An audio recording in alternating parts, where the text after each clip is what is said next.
Every team. Sorry about that note yesterday. I get excited when I get to write about the 70s. Do you? A little bit. Yeah. What excites you about that? I'm one of the few people in here that remembers them. I was born in the 70s. All right, let's get on to it here. So down to business. Here's the injury report for you. Joey Bosa has a hamstring. We'll see where that goes. Deion Dawkins remains in concussion protocol. Terrell Bernard, Spencer Brown, Joshua Palmer, Dalton Kincaid, all those are improving. We'll see where it leads us this week. And that's what I have for you. Time's yours. How do you carry over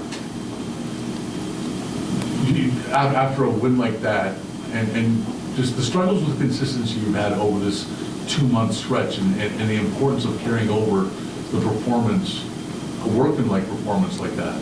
Yeah, consistency is the key, right? And so what leads to consistency is consistent approach, consistent level of discipline, level of detail. So that's what we got to be about this week.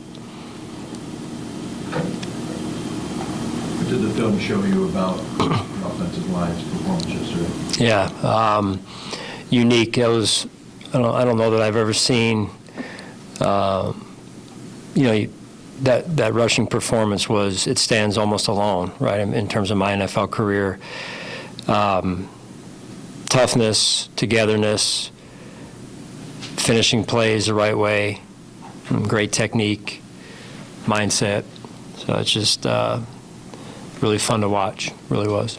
That in and of itself on any week, I'm sure your answer would be similar, but then with the context of having 2 new pieces in there, how does that change what you did yesterday? Bless you. Yeah, no, I think it's even more, makes it even more special because of being a little bit, behind the 8 ball from an injury standpoint. Having said that, fully confident in those 2 guys that went in there. We know what we knew what we were going to get from them, and we got that. And I think that says a lot about who those guys are and how our offensive staff put the plan together. Coach, it's also a team effort to get Andy and Alex ready to go. What can you say about the job that Aaron Cromer did during the week, making sure they were confident entering the game? Yeah, it really started, Maddie, at the beginning of the week with coach's prep with Coach Gund and then with Joe, obviously, as well. So, and then really it became a full offensive effort, as you saw, wide receivers, tight ends, other backs that were in the game, blocking for backs or completions that were caught and ran with as well. So, a full effort, and basically a great aligned unit right there as they took the field, especially in the second half. That comp between Max Hairston and Trey White had been pretty even since Max came back. It wasn't yesterday. Was there any reason behind that? No, not necessarily. Just the way the game ebbed and flowed more than anything. It wasn't. It was just kind of how the game went. So no change in how we feel about Max or how we feel about Trey. How would you evaluate Craig Russo's season? Yeah, I think the last couple of games he's made some big plays for us at pivotal moments. Last night included. Overall, I think he's still trying to find his rhythm of late, and sometimes the season ebbs and flows where you're in a rhythm, then you're out, and then you got to find your way back in. I think that's kind of where he's at right now. What has Christian shown you, Bedford, in terms of his ability to go with the team's top receiver, if that's what you need out of a game? Yeah, that's important. You're always looking for that matchup. It's a matchup game, especially when you're on the defensive side and you walk into the game planning meeting and you're saying, okay, hey, who's going to their number 1 receiver? Who's going to 2? How do we match up across the board? Backs, tight ends, no different. So, I thought Christian really did a great job of limiting their number 1 receiver last night, and give Bobby credit and the defensive staff in terms of the plan as well.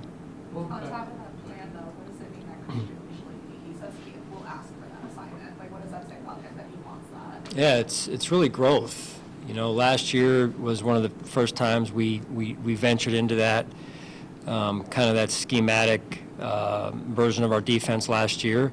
And sometimes it's new for guys, and they're not, especially if you're used to playing on the left side or the right side, compared to playing on both and being able to match. So he has really grown into that and developed and done a really nice job with it. Going back to the question about inconsistency, just what do you think the team learned from itself, given the circumstances, and what do you learn from your team based on that performance? Are you saying What last night's performance? Or? Yes.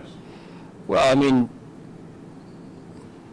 you come off of a loss, you're always feeling like your backs are against the wall, and you don't like that feeling of sitting on a loss week to week, but also coming off of the 10-day break there. So, but that mindset must not leave us. We have to have that mindset as we continue to move forward. And like I said before, that's if you want to get consistent results, even though results are somewhat variable, you got to have a consistent process. And that's what I'm looking for when they come back here tomorrow, or excuse me, Wednesday. Sean, you guys have, you've talked often about the calendar turns to December, and it's, that time of year when, the stakes of the games get raised, and, maybe the weather is more of a factor, but your team has been exceptionally good in this month. I think you've only lost once in the last 3 years. Do you feel like, does that point back to your preparation throughout the season in terms of getting them ready for these moments in this time of year? Or what do you point to for the success late in the season? Yeah, I think it's a collective effort. I really do. Jay, I feel like it's, at the staff level, coaches really honing in on, at this point in the season, what we do best, and who does it best as well, personnel-wise, and so, and then the players really taking ownership, led by Josh, of course, of how important these games are late in the year, and what you have to do to win them. It's not easy, but like I mentioned before, the mindset has to lead the way. Sean, we've talked to you a lot about Keon Coleman and how he's handled the down times. What about when he has some small samples of success? He caught the touchdown last night. How much do you watch how he handles that? Yeah, that was a big play for us in the game. And sometimes you learn, like I said, it's never a straight line success. It gets kind of messy at times, and but those that see it through, that continue to work and take steps in the right direction and persevere, they have a chance to come out of it. And last night I saw some signs of some pretty good football, including some of the shorter routes that he ran on some of those slants. So step in the right direction. Like our team, much work to be done for all of us. James had mentioned that he had texted Alec and Ryan yesterday morning, being encouraging them, and that leadership from him, maybe we don't hear about as much, but do you see more of that behind the scenes? What does that say about him? Yeah, he leads in different ways, and the energy is, I would say, first and foremost how he leads on the sideline, and the energy he comes to the sideline with, you can feel he has a presence. Even when sometimes things aren't going our way or his way or what have you, it's that energy, we feed off of that. And I bet you if you interviewed any player on our offensive side or the defense for that matter, they would tell you the same thing. Offensive line got picked apart quite a bit after that Texans game. How much did you see behind the scenes the week leading up to this game that they just wanted to get back out and prove that wasn't just a one-off? Yeah, they take a lot of pride in their work and their jobs, and the challenge of going against a Steelers front is a big-time challenge. And like I said, they knew that they were going to have some new pieces in there to work with, and I think it was Thursday or Friday I looked over, and they were still walking through some of the run plays or even some of the protections that they were going to use, and you could see the kind of the veteran guys who have been in the lineup working with the new guys and just over-communicating and making sure they were going to be on the same page. So I think that just says a lot about Coach Cromer's leadership as well as the types of guys that we have up there. How have you seen your pass defense evolve and improve as the season's gone along? Last night you saw some really good, as we call or refer to as Russian coverage, working together. When you can cover them up and execute that way, it's effective for any defense, and that's signs of growth for our defense this year is being able to execute that at that level to help our rush at times, and you saw the sack with Joey. We had pressured. Bobby made a great call on that play and pressured, and so again, not just four-man rushing coverage, but also blitz rushing coverage working together. So those are key aspects for us as we move forward.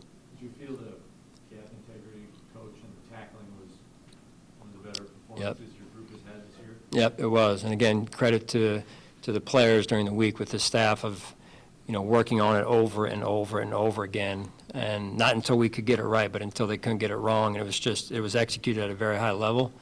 And the physicality that came with that. And sometimes a guy was missing, but another guy, stepped in and covered up for him. So just felt like we played an aggressive style of defense, which is what we want to be. Have you seen T.J. Sanders acclimate in his growth in the few weeks he's been back? Yeah, he's been playing outside mostly. Last night he moved inside to rush inside on some third downs, and I believe overall took a step in the right direction. Dion and TJ both young players that are moving in the right direction, like some of our other young players as well, or most of our other young players, the ones that are healthy. So I'm excited about those players and how they've grown throughout the year here. Where's Tyler Bass in his recovery? You know what? He ended up getting a surgery this past week here, so he is basically out for the season. Is there anything that you can elaborate on that, the decision going into it? No, His decision? just he was dealing with it. It wasn't going away, and we thought it was going away. Then it wasn't going away as he tried to get himself back ready, and so the surgery, the decision to get surgery was, almost made up for him. So that's the decision, and that's what we went with. So this was on the same issue he was dealing with. Yes. Yep. How do you deal with, or not deal with Shaq Thompson, but just the way he's played when he's been asked to play, and how much more playing time does he merit, knowing that you've got two guys in there already? Yeah, Shaq's a good football player. We go, he and I go way back, and he's tough. He's a good leader. When he plays, he makes a difference, and so, in terms of playing time, we'll see where that goes.